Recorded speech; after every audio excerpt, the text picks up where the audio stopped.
시청자 여러분 안녕하세요.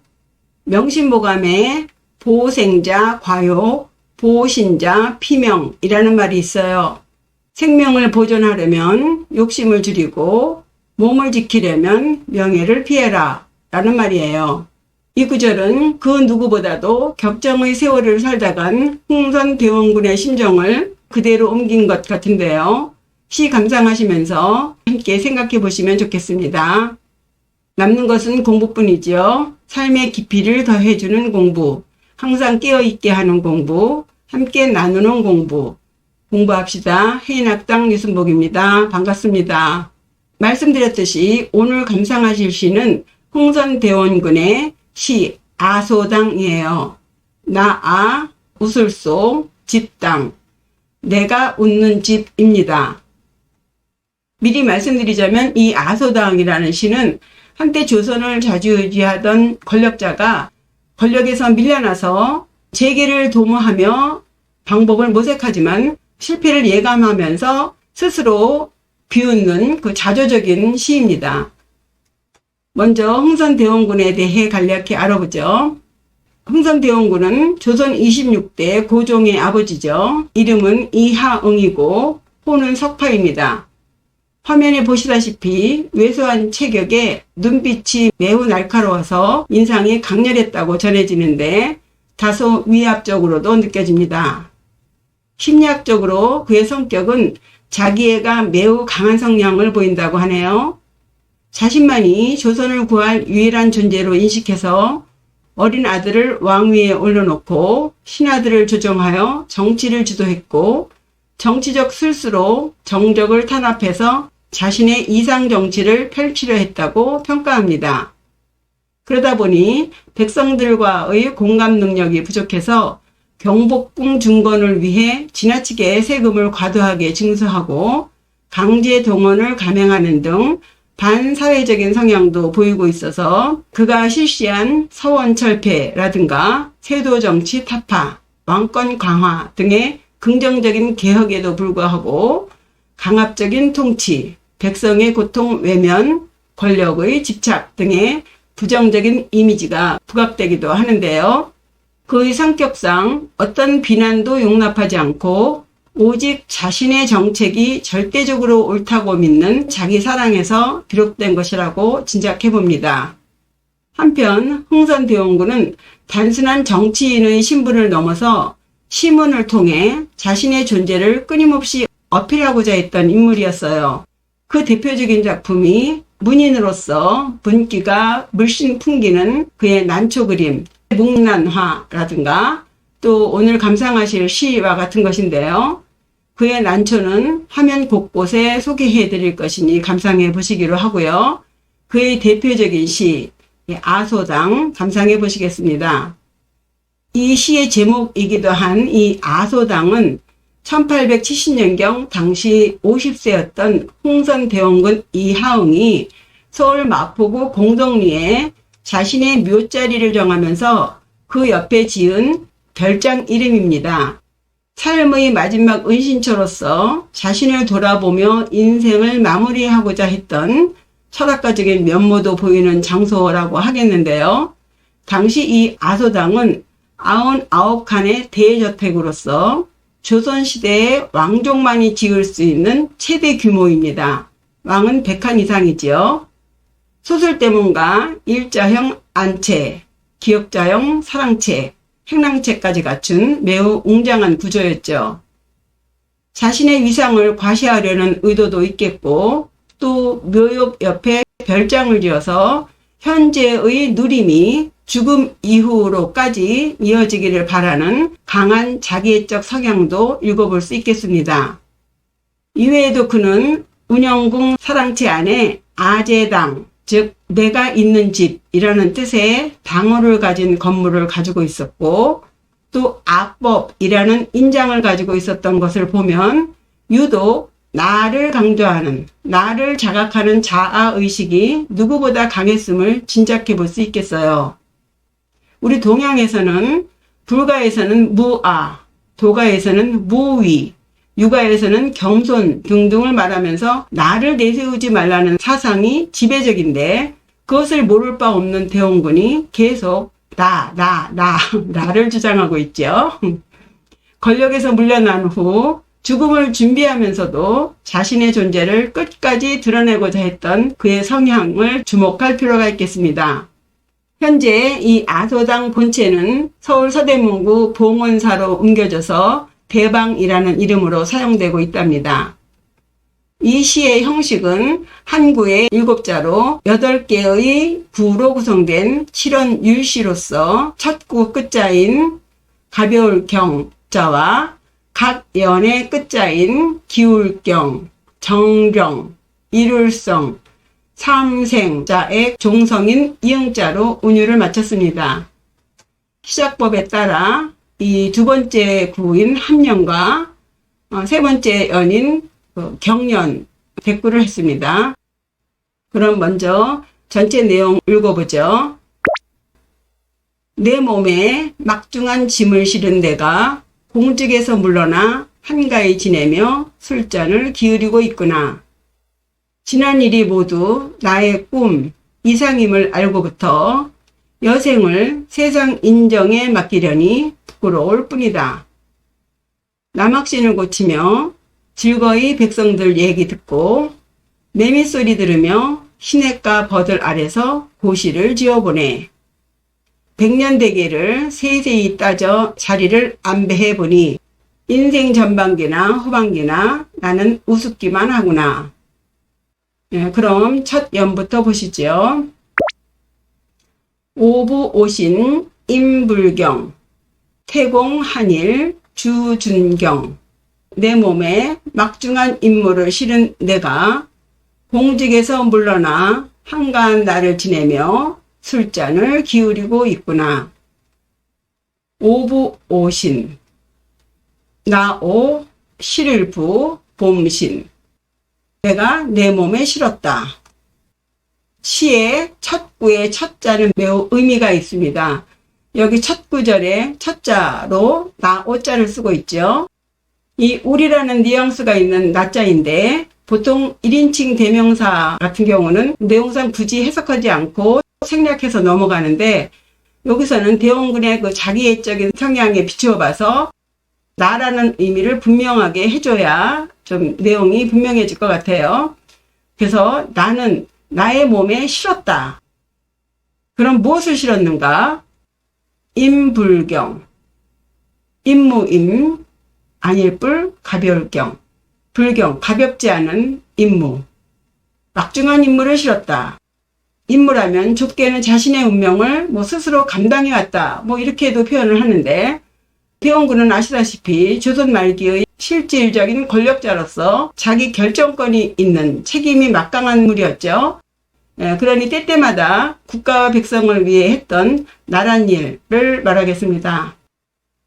자신의 임무가 정치적으로, 역사적으로 얼마나 막중한 것인가를 표현하면서 또 그만큼 자신의 고뇌도 따랐을 것이고 또 그에 따른 자부심, 자의식도 표현하는 구절이에요. 오부오신 임불경. 나는 내 온몸에 막중한 임무를 지고 살았다. 태공한일 주준경.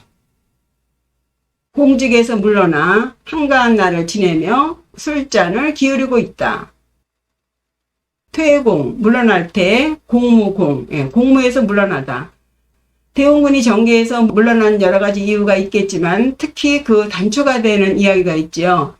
1871년에 그 대원군의 며느리 명성왕후는 고종과의 사이에서 첫 아들을 생산합니다. 그런데 그 아이가 태어날 때부터 선천적으로 항문 폐쇄증이었어요. 배설을 하지 못하는 거죠. 서양 의사들은 수술을 해야 한다고 강력하게 권했지만 대원군은 신체를 훼손하는 것은 불경한 행위라며 끝내 그들을 믿지 못해서 수술을 반대합니다. 결국 아이는 사망하게 돼요. 이 사건으로 보면 그는 손자의 생명보다 유교적인 체면이나 전통을 우선시하는 고집불통의 노인네라는 닉네임을 피할 수 없을 것 같아요. 아울러서 명성왕후에게 대원군은 내 아들을 죽인 사람 그 이상도 그 이하도 아니었을 것 같고요. 결국 명성왕후는 고종의 나이가 22살이 되자 고종의 친정을 지지하면서 2년 후 대원군은 권력의 정점에서 밀려나 경기도 양주 고등골 직동으로 내려가서 응거하게 되는데 이 시가 그때 지은 작품이에요. 한일, 한가로울 한 날일자죠. 한가로운 날. 매일 날들이 한가로워지다. 공무에서 물러났으니 뭐 한가한 날들이 계속되겠지요. 여기서 이 한가로울 한자는 본래 일이 없어서 한가로운 것이 아니고 모든 할 일을 다 끝내고 난 뒤의 한가로운 한자예요. 그러나 이 대원군, 이 시인은 공직에서 물러나고 싶어서 물러난 사람이 아니죠. 홍선 대원군과 명성황후 사이의 갈등이 점점 깊어지면서 아들 며느리에게 밀려나는 것이에요. 때문에 대원군은 무거운 짐을 벗은 해방감이나 숨막히는 공무에서 벗어난 그 자유로운 한가함의 한자가 아닙니다. 정치적인 좌절과 외로움 등을 문학적으로 돌려서 한가할 한자로 썼을 뿐이에요. 그래서 이 구절은 권력에서 물러난 뒤에도 그는 여전히 자신의 그 존재를 역사의 중심에 놓고 한때 온 나라의 운명을 지고 있던 내가 이렇게 한가하게 세월을 보내도 되는가? 라고 하는 그 비탄스러움이 섞여 있는 구절입니다. 그러니 그 심정을 달래는 방법은 오직 주준경이에요. 술주자, 술잔 준자, 기울경. 술잔을 기울이다. 술을 마시다. 이때의 술은 즐거워서 마시는 술이 아니고 루저, 패배자로서 느끼는 감정, 나아가 인생의 허무함을 달래보려는 몸부림일 수도 있고 또 자신을 위로하기 위해서도 그렇고 과거에 했던 그 많은 선택들, 행동들을 되돌아보며 후회하고 반성도 하고 그러면서 내가 이렇게 한가하게 지내도 되는가? 라는 부담감 등 술 마시지 않을 수 없는 이유가 수없이 많죠. 대원군의 그 복잡한 심사를 엿볼 수 있겠습니다. 오부오신 임불경. 내가 가볍지 않은 임무를 내 온몸에 싣고 살았는데 태공 한일 주준경. 정계에서 밀려나 날들이 한가해지니 술잔을 기울이고 있네. 두 번째 화면입니다. 종지왕사 개오몽 유계 연연 임세정. 지난 일이 모두 나의 꿈임을 알고부터 여생을 세상 인정에 맡기려니 부끄러울 뿐이다. 종지 뭐뭐로부터 종 알지 무엇을 알고부터 무엇을 알고 나서 왕사 개오몽 왕사 지나갈 왕 일사 지나간 일. 여기서 이 왕사 지나간 일이라는 것은 그 단순히 회상을 말하는 것이 아니라 권력을 잡고 행했던 그 구체적인 일들, 그런 일들은 개오몽 모두게 나오 꿈몽 모두 나의 꿈이었다. 여기서 꿈이라는 글자로요. 그런 일들이 다 일장춘몽이었다라든가 다 뭐 헛일이었다라고 해석을 하는데 그게 아니고 지나간 세월에 자기가 했었던 그 많은 일들은 모두 우리 조선을 위해서 우리 백성을 위한 나의 이상이었고 나의 사명이었고 그것이 바로 나의 꿈이었다는 거예요. 지금 와서 생각해 보니 그것은 나의 이상이었다는 것을 알았다는 거예요. 그것을 알고부터는 더한 사명감이 생기겠죠. 이대로 있어서는 안 되는 거예요. 뭔가라도 해야 되는 것이죠. 왕사 개오몽 지나간 일이 모두 나의 꿈임을 종지 알고 나서 유계 연연 임세정 여생을 세상의 실정에 맡기려니 오직 부끄러울 뿐이다. 유계 오직 부끄러울 게 오직 부끄러울 뿐이다. 연연 남을요 해년 남은 해 남은 여생들을 임세정 맡길 임 세상세 실정정 세상의 실정에 맡기는 것은 오직 부끄러울 뿐이다예요. 몰랐을 때에는 몰랐지만 내가 알고 보니 내가 했던 일들은 다 그것이 우리 조선을 위해서 했던 것이고 우리 조선의 백성들을 위해서 했던 일들이야. 그런데 그것을 내가 이제 알았는데 내가 이대로 주저앉을 수 없지. 세상 실정에 맡겨서 이대로 남은 여생을 보낼 수 없어. 뭔가를 해야 돼. 그냥 주저앉는다면 그것은 매우 부끄러운 일이야 하고 자각하는 것입니다. 자기의 막중한 임무를 더 자각하는 거예요. 종지 왕사 계오명. 지나간 날들이 모두 나의 이상 꿈이었음을 알고 나서는 육의 연연 임세정.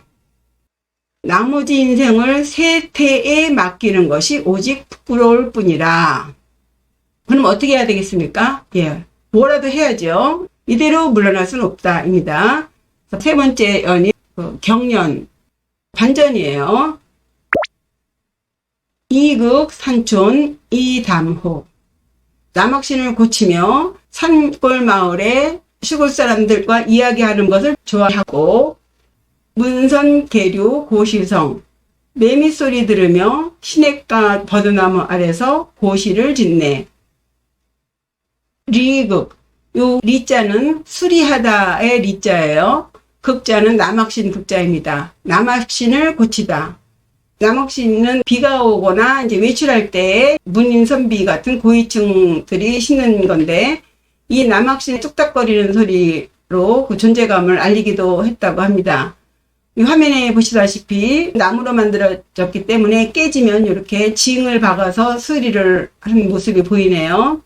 산천 이담호. 산천 산골 마을의 이담. 요 이자는 속될리고 담은 이야기 담자죠.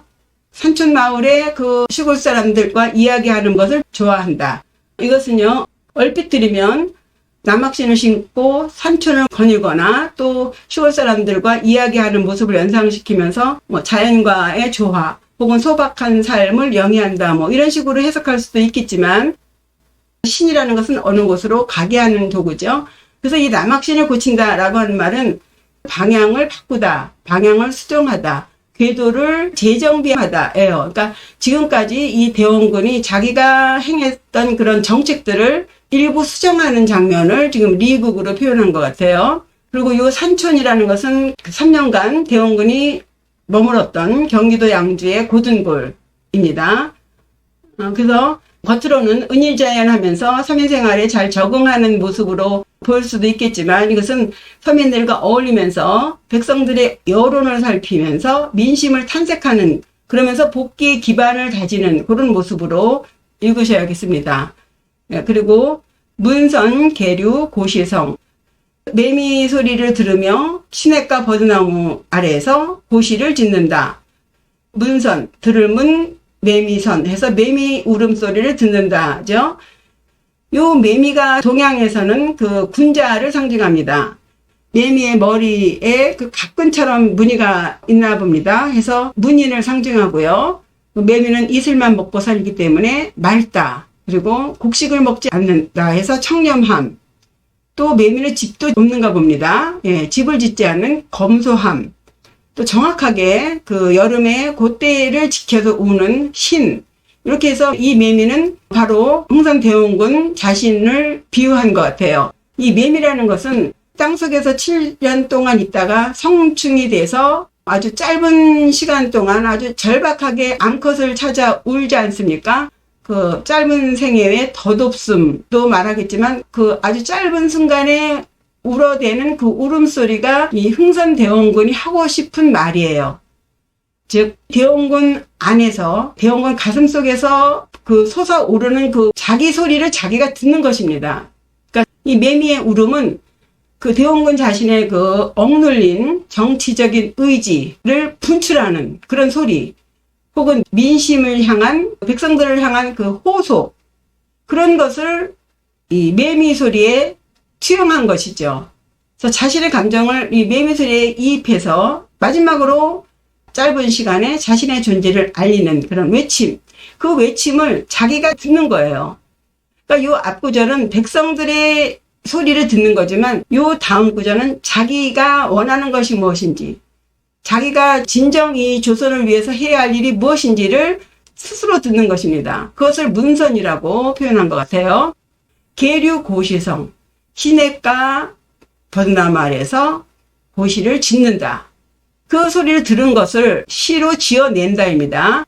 이 시냇가의 개자는 역시 물의 속성을 뜻하겠죠. 낮은 곳으로 흐르는 겸손함, 모든 것을 품어내는 포용력이라든가, 그리고 또 무엇보다도 이 은둔하고 사색하는 그런 공간, 이 대원군이 자신의 목소리를 듣는 공간이죠. 또 거기에 버드나무 유자가 있죠. 이 버드나무라고 한다면 아주 유연하게 바람에 따라서 흔들리면서, 그리고 그 가지가 잘려도 그 자리에서 또 다시 새싹을 키우는 그런 생명력, 그런 것으로 자신의 그 의지를 표현한 것 같아요. 그래서 자신의 외침 소리를 들으면서, 자신 안의 소리를 들으면서 세파에 좌절하지 않고 조화를 이루면서 고시성, 고시를 짓는다. 이 시라는 것은 정치적으로 이렇게 논리적으로 말하는 것보다 이 울림이 더 강하지 않습니까? 그래서 끌어들였고요. 그리고 또 그 특성상 개인의 푸념일 수 있는 것을 이 고자를 넣음으로써 역사적으로, 어떤 정통적으로, 전통적으로 혹은 철학적으로 성찰된 느낌을 주기 위해서 고자를 붙인 것이라고도 보겠는데, 그러니까 자기가 하는 이것은 단순히 그냥 스쳐 지나가는 것이 아니라 천고에 남는 시, 뭐 이런 식으로 은근히 내세우는 것도 같고요. 또 정치적인 면으로 이 고자를 풀어보면은 자신의 그 과거의 통치의 의지를 드러내는 시어로서 고자를 넣은 것 같아요. 그러니까 대원군은 조선 말기 혼란 속에서 특히 왕권 강화와 유교적인 질서 회복을 추구했거든요. 그래서 예시를 짓는다는 행위는 단순한 그 문학적인 표현이 아니라 자신의 정치적인 이상을 좀 더 어필할 수 있는 시로서 자신의 정치 철학과 이상을 표현하는 그 핵심 키워드로서 울림을 더 깊게 했다고 보겠습니다. 그러니까 자신의 절박한 외침을 민심과 시대의 흐름에 따라서 수정하고 또 과거의 영광을 되새기면서 다시금 자신의 뜻을 펼치려는 재기를 위한 내적 준비를 하는 모습이라고 해석이 됩니다. 그래서 이 구절은 단순히 풍경적인 사물을 표현한 것이 아니라 그런 사물을 통해서 자신의 정치적인 그 의지를 표현하고 있는 거죠. 따라서 이것은 단순히 은둔이 아니라 자신의 그 정치적인 복귀를 위한 어떤 선언적인 행위라고 할 수 있겠죠. 말씀드렸다시피 이 시는 대원군의 시입니다. 대원군이 정계에서 물러난 후 자맹하면서 재기를 위한 준비 과정을 묘사한 연이에요. 지나치게 정치적으로 해석한다고 말씀을 하실 수도 있는데요. 우리는 시 해석을 할 때 이 시인을 현학적으로, 철학적으로 미화시켜서 해석하는 경향이 있어요. 선시라든가 뭐 철학자나 사상가라면 또 모를까, 이런 정치인들이 쓰는 시는요, 철학 사상보다는 현실적으로 해석하는 것이 더 시 해석에 접근하는 것이 아닐까 싶습니다. 그래서 자연의 소리를 통해서 자신의 감정을 문학으로 승화시킨다는 의미로도 읽을 수 있겠지만, 정치적인 은유와 상징이 담겨있는 정치시로 해석을 한다면 더 재미있지 않을까 싶습니다. 이 악부는 그 서민적인 삶의 친근함을 보이고 또 뒤에서는 문인적인 그 고결한 모습으로 자신을 미화시키고 있는데, 하나의 인물 안에서 두 가지의 이중적인 자아를 드러내기도 합니다. 현실을 수용하는 겸손한 은자와 또 한편에서는 자신을 그 고결하게 기억되길 바라는 그 문인적인 자아로 말이에요. 그래서 자신은 권력에서 물러난 태물이 아니라 겸손하게 서민과 교류하는 문인으로 남기를 바라는 심정도 읽어볼 수 있겠습니다. 사실 대원군은 정치가 이전에 예술적인 감각과 창작 의지가 높은 인물로 평가받습니다. 그는 시서화나 시문, 음악 등 다양한 분야에서 예술을 적극 활용해서 자기를 표현했는데요. 말씀드렸다시피 그의 난초는 유명하지요. 그의 서체와 그림은 추사 김정희의 영향을 받았다고 하는데, 말년에는 자신만의 독자적인 경지를 보여주었다고 호평되고 있어요. 화면의 목나라를 보시면 특히 그의 난초잎은 뿌리에서 촘촘히 자라나서 위로 퍼지는 기세가 아주 생동감이 있죠. 활달하고 자유로운 붓의 움직임이며 먹의 번짐과 농담 조절이 노년기의 원숙한 기법도 보여주고 있다고 합니다. 하나 더 보시면 화면의 성난도 대련인데요. 그의 강인한 불굴의 의지는 계속으로 표현했고 또 자신의 고결함, 절제성 이런 것은 난초의 그 아름다운 선으로 표현해서 자신의 그 성격과 그 정치적인 이중성을 잘 조화시켜서 표현했다고 합니다. 그의 그 독창적인 필법이나 필력 그리고 문인으로서 보인 문기에는 그의 정치적인 상징성과 예술적 가치를 담아냈기 때문에 많은 이들이 소장하고 싶어 했는데 워낙 작품의 수가 적다고 합니다. 해서 가짜가 많대요. 오죽하면 그의 진품 여부를 감별하는 법까지 있을 정도랍니다. 리극 산촌 이담호. 남학신을 고치며 산골 마을에 시골 사람들과 이야기하는 것을 좋아하고 문선계류 고시성. 매미소리 들으며 시냇가 버드나무 아래에서 고시를 짓는다. 마지막 네 번째 미연입니다. 새로운 백세 안배지. 백년대계를 세세히 논하여 자리를 안배해보니 아소전생 우차생. 나는 전생도 우습고 또 지금생도 우습구나. 예, 세론, 세세할세 논할론, 백세, 일백백 년세죠. 예, 백년대계. 보통 일반적으로 인생 100년으로 해석을 많이 하는데 저는 정치의 100년대계로 해석하겠습니다. 악구에서 백성의 민심을 살피고 그리고 자기의 진정한 이상세계를 참고해서 하나의 멋진 청사진을 지었다고 했지요. 그러한 것을 바탕으로 한 100년대계를 아주 세세히 논의해서 안배지, 요 안자는요 편안할 안자인데 요 안자가 어디라는 의미가 있어요. 그리고 배자는 손수변에 안일비자로 해서 손으로 밀어놓다거든요. 그래서 안배하면 어디에 놓다예요. 이 지자는 땅지자죠. 자리예요. 그래서 자리를 정하니 백년대계를 세세히 논의해서 자리를 안배해 보니 자신의 과거 정치 철학과 삶의 이상을 시적으로 사유해 본 결과 아소 전생 우 차생. 아소 나아 웃을소. 나는 웃는다. 여기서 나 아자인데 앞에서는 첫 부의 첫자가 나 오자였죠.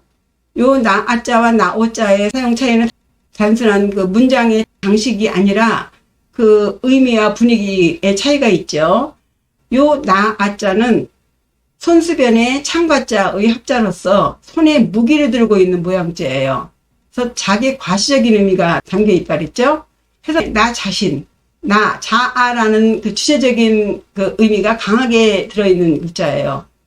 거기에 비해서 나오자는 다섯 오자에 입구자를 넣어서 나라는 개념보다 5명 이상의 우리를 의미합니다. 때문에 나 아자보다는 다소 겸손하거나 문어처적인 표현에 쓰이고 있어요.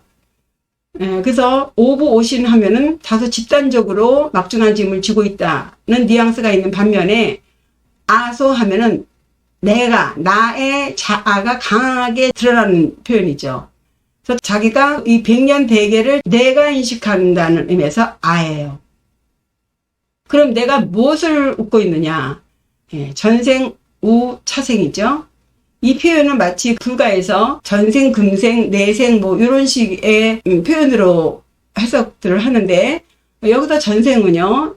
대원군이 깨달은 자라면 뭐 전생도 알 수 있으니 전생이 금생과 똑같다고 인식할 수도 있겠지만 그건 아닐 테고 이 시 전체의 맥락으로 보면 그는 자신의 인생을 불우했던 파랗고 시절을 전생으로 그리고 권력의 정점에서 물러난 지금의 시절을 차생, 금생으로 이렇게 나눈 것입니다.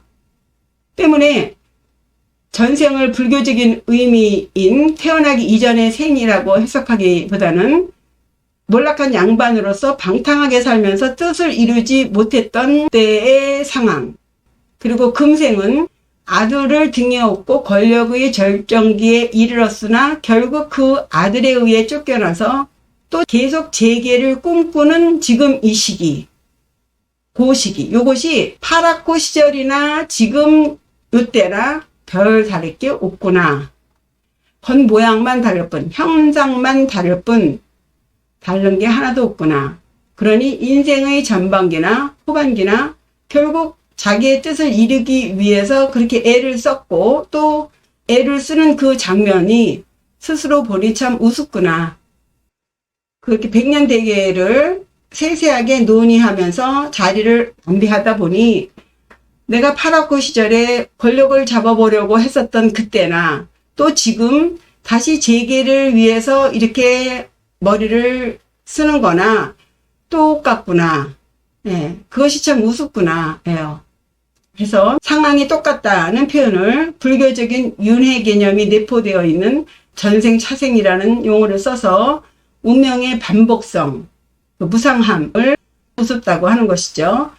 그래서 이 웃는다는 표현은 단순히 유후의 개념이 아니라 인생의 그 아이러니함을 통찰한 웃음입니다. 아무리 시시콜콜 따져가며 했었어도 결국 어느 위치로 돌아왔다는 그 허무함에서 자신의 집착이 우습다고 할 수도 있겠고, 그 근본적인 삶의 본질은 바뀌지 않는다는 체념으로부터 오는 그 자조의 웃음일 수도 있겠고, 또 세상사를 제3자적인 입장에서 덤덤하게 받아들이려고 하는 그런 웃음일 수도 있겠습니다. 어쨌든 격동의 시절에 권력의 정점에서 나락으로 추락한 한 인간의 고뇌를 덤덤하게 그러나 다소 시니컬하게 표현한 구절이죠. 이상으로 흥선대원군 이항웅의 아소당 감상하셨는데요. 이 시를 조금 산문적으로 풀어보면요. 1년은 막중한 짐을 지고 살던 내가 술잔이나 기울이며 한가하게 보내누나 하는 임무의 막중함을 되새기는 것과, 그리고 두 번째에서는 지난 일은 헛짓이 아니라 나의 꿈이었고 이상이었다. 그 이상을 펼치지 못하고 세태를 쫓는 것은 오직 부끄러운 일이니, 세 번째에서는 다시 서민의 목소리에 귀 기울이며 정세를 파악하여 다시 청사진을 그려보자. 네 번째에서는 그렇게 시시콜콜 백년 대계를 안배해 보니 파라코 때의 삶이나 지금이나 똑같으니 웃음만 나오네. 이후 대원군은 1882년 이모군란으로 잠시 정권을 잡지만 재기하지 못했고, 이후 12년 후에 청일전쟁과 갑오경이 발발하면서 고종이 다시 불러서 복귀하지만 실질적인 권력을 잡지 못했고, 또 마지막으로 을미사변 때 또 한 번 등장하지만 오명만 뒤집어쓰고 물러나 이후 2년이 지난 1898년 운영궁에 감금된 상태로 사망하게 됩니다. 고종은 아버지 대원군의 사망 소식에도 장례에도 일체에 참석하지 않지요. 예, 그럼 지금 해석을 바탕으로 정리해보죠. 오부오신 임불경.